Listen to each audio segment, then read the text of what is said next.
যখন কোনো মানুষের বিপর্যয় আসে, সেটা হয় পরীক্ষা অথবা একটা শাস্তি।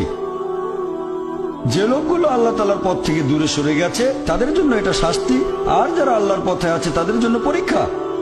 হতে পারে যে বাবা মা খুব ভালো মুসলিম, 5 ওয়াক্ত নামাজ পড়েন, হয়তো যাকাত দিয়েছেন, হজ পালন করেন, রমজান মাসে রোজা রাখেন, আল্লাহ তাদের একটা সন্তান দিলেন জন্ম থেকে যার হার্টে সমস্যা।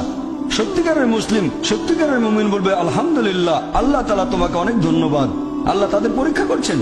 আরেকটা লোক যে কৃতজ্ঞ নয় আর এই পরীক্ষায় হয়তো পাশও করবে না, সে বলবে কেন, সে লাফালাফি শুরু করবে, আল্লাহর কাছে অভিযোগ করবে যে কেন আল্লাহ তাআলা আমাকে এমন বিকলাঙ্গ সন্তান দিলেন জন্ম থেকে যার হার্টে সমস্যা।